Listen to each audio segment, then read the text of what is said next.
अस्सलाम वालेकुम। पिछली वीडियो में जो मैंने फिज़िक्स का बताया था आपको, देखिए मैं लिंक में उसका पीडीएफ भी आपको दे दूँगा, ठीक है? फिज़िक्स का। और आज हम केमिस्ट्री के गेस्ट पेपर के बारे में बात करेंगे। देखिए जी, गेस्ट पेपर थोड़ा-सा लेंथी है, लेकिन ये क्या आसानी है, ठीक है? ये एक प्रेडिक्शन होती है, इंसानी प्रेडिक्शन है, गलत भी हो सकती है। लेकिन ये है कि एक गेस्ट पेपर मैंने पहले भी कहा, गेस ही होता है, ठीक है? तैयारी होती है पूरे साल की। तो कोशिश किया करें कि इन गैस पेपरों के चक्करों में मत किया। मैं आपको फ्री ऑफ कॉस्ट, मैंने कहा था ना, मैं फ्री दूंगा, बिल्कुल फ्री। ठीक है, तो चलें शुरू करते हैं बगैर टाइम किए ज़ाय किए। अच्छा जी, सेक्शन बी का है शॉर्ट क्वेश्चन आंसर। इसमें आपको सबसे पहले जी मिलेगा 6 ब्रांचेस ऑफ केमिस्ट्री देना और केमिस्ट्री की डेफिनेशन बतानी है। ठीक है जी, कोई सी भी 6 ब्रांचें ले लें, 5 भी हो सकती हैं। ठीक है, अगर मेरे को पीडीएफ में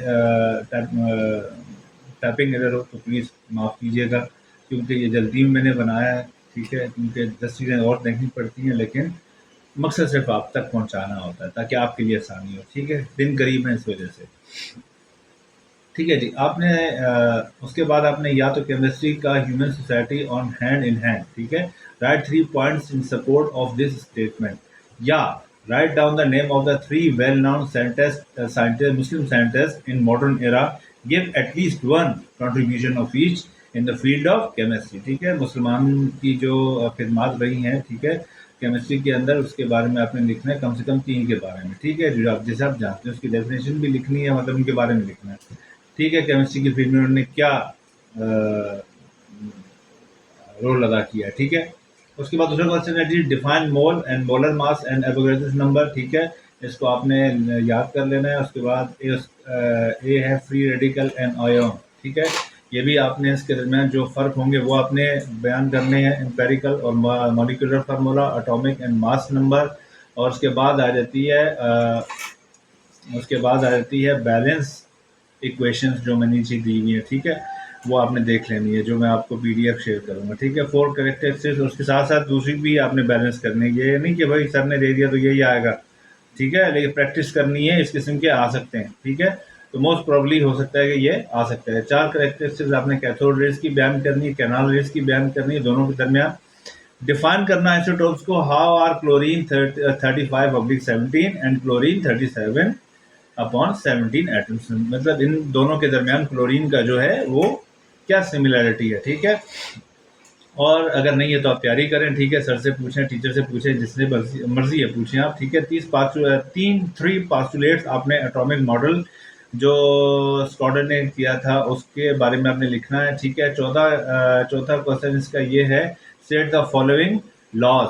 कौन से हैं? डोमिनेट लॉ है, ठीक है, ऑफ राइट, और उसके बाद न्यूलैंड्स लॉ ऑफ ऑक्टेव। ठीक है, मॉडर्न पीरियोडिक टेबल, और describe the trend across period and group of any one of the following. Atomic radius के बारे में, आयोनाइजेशन एनर्जी के बारे में, इलेक्ट्रॉन एफिनिटी के बारे में, इलेक्ट्रोनेगेटिविटी, और write down 3 characteristics of element belonging to any one of the following. ठीक है, इनके बारे में कोई आपने एक बतानी, किस किस की? अल्कली मेटल्स और ट्रांजिशन एलिमेंट्स, नोबल गैसेस। ठीक है, इनके बारे में आपने बताना है। ठीक है, और इसकी खुशियात के बारे में बताना है, सॉरी। ठीक है, उसके बाद केमिकल बॉन्डिंग और इसकी टाइप्स करनी है, कोई भी 2 या 3 कर लें। अच्छा, how are the electrons arrange in molecular compound, कैसे होते हैं भाई?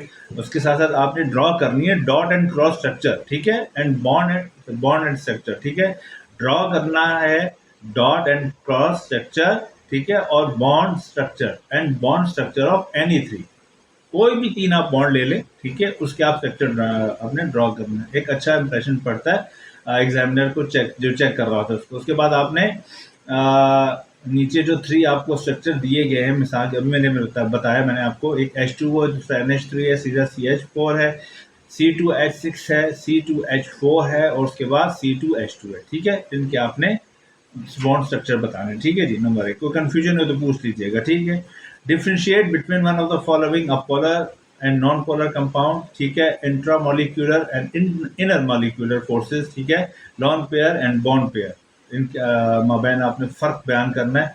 ठीक है, crystalline and amorphous solids, solids भी बड़ी थोड़ी लुक देती है। ठीक है, अच्छा, उसके बाद क्या है जी, आलोट्रोपी क्या होती है, इसकी आलोट्रोपिक फॉर्म कार्बन की क्या होती हैं, और इसके अलावा describe any one of the following, किस में जी? किसी एक को याद करना, मैं कह रहा हूँ सबको याद करो। डिफ्यूजन है, एवेपोरेशन है, वेपर प्रेशर है और डी वेपराइजेशन है। ठीक है जी, ये तो हो गया आपका बी सेक्शन।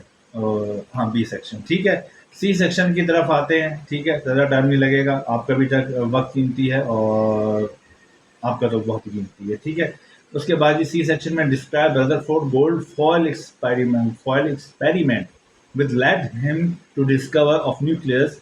ठीक है, ये भी करना है। डिस्क्राइब बोर एटॉमिक मॉडल, ये भी आल्सो है। ठीक है, और उसकी लिमिटेशंस क्या हैं, ये भी हैं। ठीक है, फिर उसके बाद describe discharge tube experiment with level diagram, मतलब लेवल डायग्राम आपने बनानी है डिस्चार्ज ट्यूब की।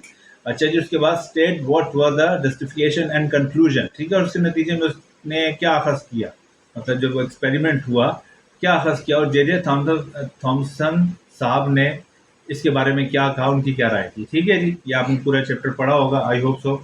Explain derivation of the periodic table s p d and f भी, वो आप देखा होगा ना, पहले मंदाचा, दूसरा मंदाचा, तीसरा मंदाचा, उसकी जो फिलिंग होती है।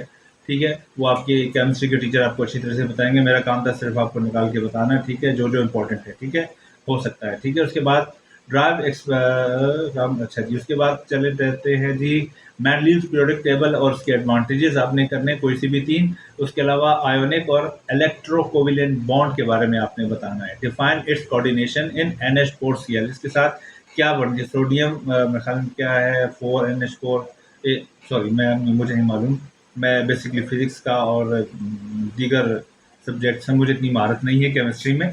तो बहरहाल अपने टीचर से कंसर्न कर लीजिएगा।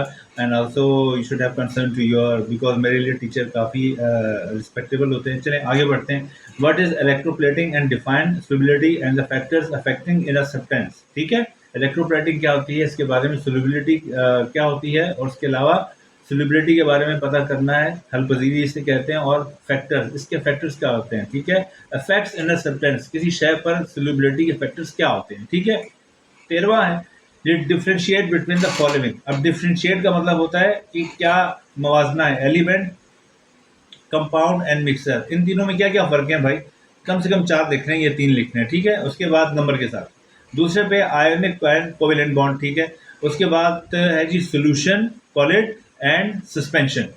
ठीक है जी, अच्छा ये आपने मालूम करने हैं, मालूम से मुराद अखज़ करने, लिखने, याद करने। ठीक है, और उसके बाद मेटल्स, नॉन मेटल्स और मेटलॉइड्स, ये क्या होते हैं। ठीक है, नाउ इट्स ओवर, ख़त्म। अल्लाह आपको कामयाब करे। ठीक है, ये एक प्रिडिक्शन है, और मैंने कहा प्रिडिक्शन सिर्फ अल्लाह की सिवा कोई नहीं जानता क्या होता है, लेकिन आप अपना बेस्ट दें, अपनी तैयारी कंप्लीट रखें, और कोशिश मेरी पूरी है। आपकी तरफ से रिवॉर्ड की, सब्सक्रिप्शन की ज़रूरत है। ठीक है, अल्लाह ताला आपका हामी और नासिर हो। ज़्यादा तफसीली में बात करता नहीं, टू द पॉइंट बात करता हूँ, बीच में कुछ लफ्ज़ रह भी जाते हैं।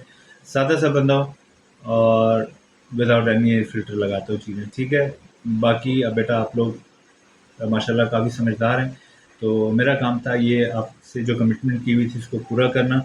आगे इंशाल्लाह तैयारी है, आगे भी मैं सिलेबस कह रहा हूँ उसको, गेस्ट पेपर इंशाल्लाह तैयार करूँगा। टिल देन मुझे थोड़ा मौका दीजिएगा, इंशाल्लाह सुन पॉसिबल आपके पास जल्दी अपलोड है। लेकिन उसके लिए ज़रूरी है आपने सब्सक्राइब करना और बेल आइकन को दबाना, तभी तो मिलेगी नोटिफिकेशन, तभी तो पता चलेगा आपको कि सर ने क्या अपलोड किया क्या नहीं। ठीक है, थैंक यू सो मच, अपना ख्याल रखिएगा।